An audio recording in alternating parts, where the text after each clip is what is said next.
Hey everyone, I'm Devin, your friendly neighborhood board gamer, and this is Devin Talks Tabletop. Today I've got a special episode for you where, in conjunction with the playthrough that I'm doing with Kids Planning for the Play the Game series, I'm going to be doing a setup video for Burncycle to where you can get started as soon as possible.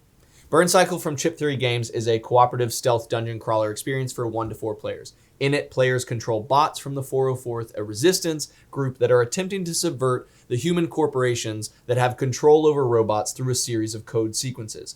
The titular Burncycle is the series of actions that the 404th follow in order to comply with the human-imposed programming while also pushing their own objective of autonomy.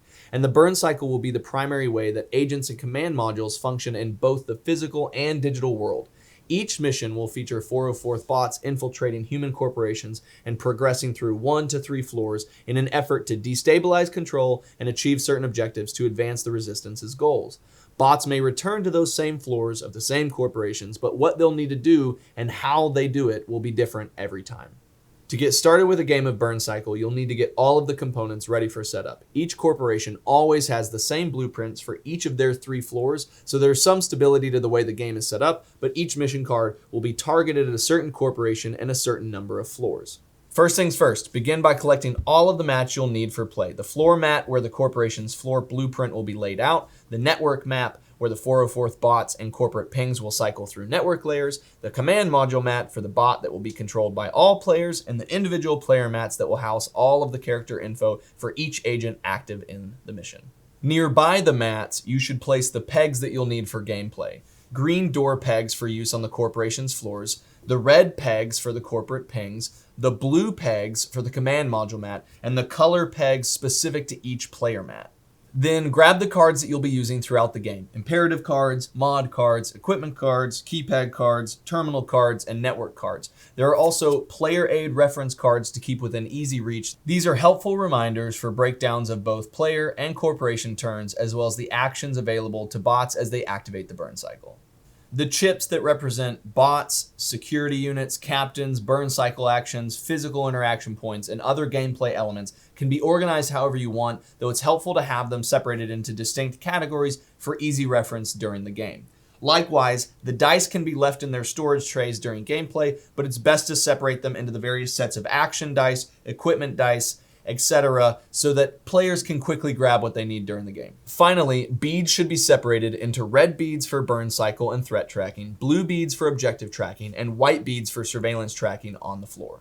As you can see with the pegs, the cards, the chips, the dice, and many of the storage solutions for Burncycle, they also serve as organizing elements that you can use during the gameplay, which is very nice. After organizing the play area to prepare for the game, determine what mission you want to play.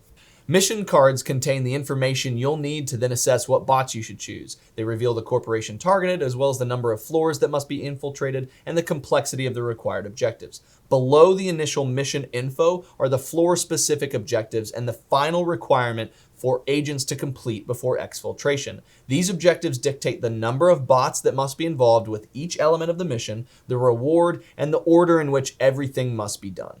Once you've selected a mission, you'll know the corporation you're targeting. Take their threat card and then place 2 red tracking beads above the threat levels unless otherwise specified by the mission card. Additionally, place the CEO chip face up in the center of the network.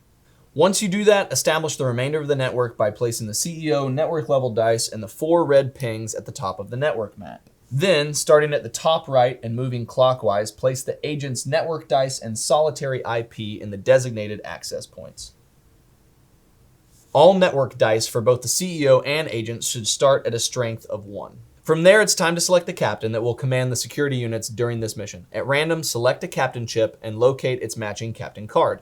The chip may come into play later, depending on the scenario described on the mission card, but the card will be used to determine what captain actions occur during the Burncycle and what abilities the captain will possess if and when they appear on the corporation's floor. At this point, you're ready to construct the starting floor of the corporation. This is typically the first floor, but depending on the mission, it could be the second or third.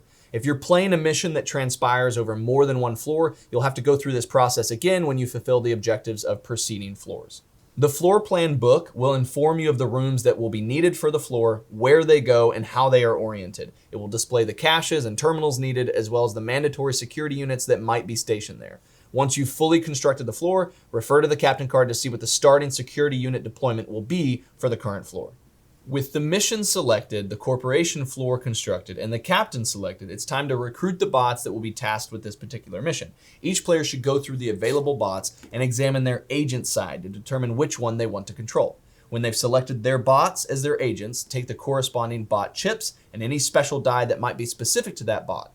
Then, as a team, determine which bot will be used as the command module. This is on the reverse side of each bot card. The command module will function as a bot with reduced autonomy and capability, but that is essential for victory, and which can be controlled by all players on their turn.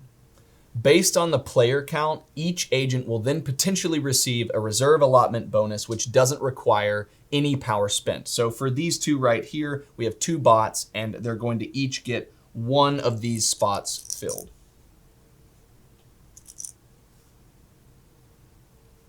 This isn't the case for all player counts, but for 2 agents out on the board, you get this as a bonus. After you've assessed whether any reserve allotment upgrades are given, players will be able to route power prior to the start of the game in their first turn. All agents start at 10 power and will then upgrade different unique abilities, universal actions, or upgraded action dice until they are at or below their power bank limit. The command module starts at the power bank value listed on their card, but their power can be decreased along with that of any agent in the process of upgrading the burn cycle or unlocking abilities for the command module bot. Unlike the agents, the command module only has to abide by the power bank maximum of 10 rather than any set limit. Now it's time to set the burn cycle for the beginning of the game. Count the number of activated burn cycle slots and then take the captain action chip along with general action chips to equal that number. Place them in the draw bag and pull them out until you've established the order of actions for the burn cycle. Then, players will select where they want their agent to start the game on either the outdoor spaces of the first floor or designated spaces of other floors based on the specific mission criteria. The team will continue by building their team and personal action chip reserves. Team reserves are based on the locations of starting spaces on the map that have different actions printed in the floor plan book. Personal reserves are based on the starting action type listed on the agent's card, any reserve allotment given due to player count, and any that might have been gained by upgrading during the route power step. Finally, once agents have their reserves for the team and their personal side, they each receive 1 imperative card to start the game. Once the group has finished all of these steps, you're ready to start. Players' turns consist of these steps taken in order: route power, build your dice pool, take actions, navigate the network, route power, and degrade the burn cycle. Then after all players have taken a turn, the corporation turn begins, taken in order: security unit activation, ping activation, and threat advancement.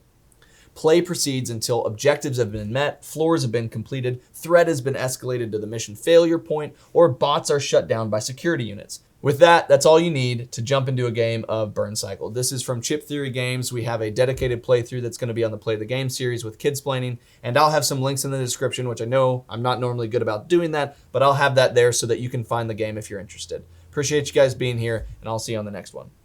Roll the burn cycle dice.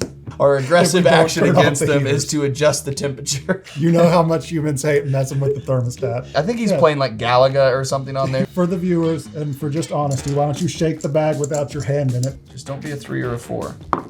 I had to say something. That is huge. Oh.